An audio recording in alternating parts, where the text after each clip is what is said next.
السلام علیکم ورحمۃ اللہ وبرکاتہ۔ پیارے بچوں، ہم نے یہ غزل مکمل کر کے جو فراق گورکھپور نے لکھی تھی یہ غزل ہم نے مکمل کر کے آج ہم نے اس کے چند سوالات یہاں پہ تحریر کیے ہیں۔ سوال نمبر پہلا، غزل نمبر 1 کے دوسرے شعر میں مسافر سے کہو سے کیا مراد ہے؟ پیارے بچوں، اس کا جواب ہے مسافروں سے کہو سے مراد ہے آزادی، وطن کی راہ۔ اب یہاں پر میں نے الگ سے لکھا ہے وطن کی راہ کے مسافر، یعنی وطن کی آزادی کے لیے جنگ لڑنے والے مسافر ہے۔ سوال نمبر دوسرا، دوسری غزل کے مقطع میں احباب کا مجموعہ ہونے کے باوجود خاموشی کی وجہ بیان کی گئی ہے۔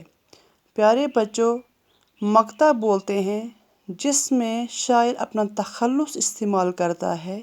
میں نے آپ کو اس سے پہلے بھی کہا تھا، جس میں شاعر اپنا تخلص جو ہے استعمال کرتا ہے اس غزل کو مقطع بولتے ہیں، اس والی لائن کو مقطع کہتے ہیں۔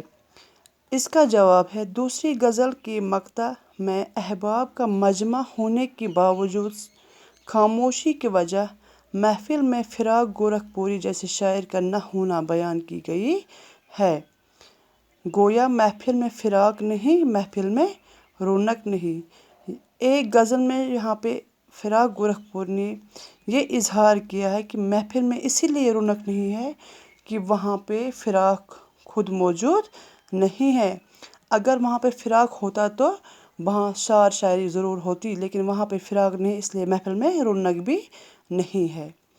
پیارے بچوں، اسی کا ہے اب تیسرا سوال، اشاروں میں ہونے والی بات کا شرح حیات۔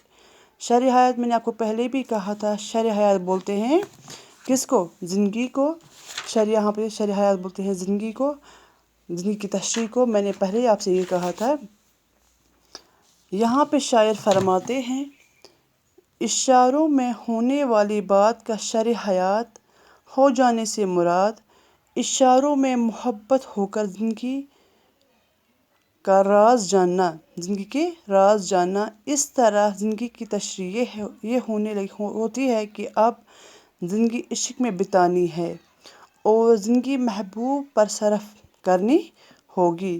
یعنی جو اشاروں میں ایک دوسرے کو سمجھتے ہیں، وہ محبوب ہی اپنے محبوب کے اشارے سمجھتے ہیں۔ اس لیے اب جو ہے اب محبوب کے اشاروں پہ ہی اب ہمیں زندگی گزارنی ہوگی۔ اب ہمیں اسی پہ عشق میں ہی اب زندگی ہماری جو ہے عشق پہ بتانی ہوگی، اور محبوب پہ ہمیں صرف ہو گیا، پورا زندگی اس پہ گزارنی ہوگی۔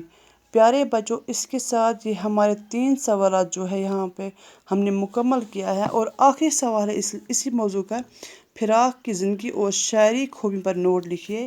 یہ آپ خود لکھ سکتے ہو۔ پیارے بچوں، آپ نے دیکھا ہوگا جو ہم نے آج یہ موضوع کمپلیٹ کیا ہے، اس کے سوالات بھی ہم نے یہاں پہ تحریر کیے ہیں۔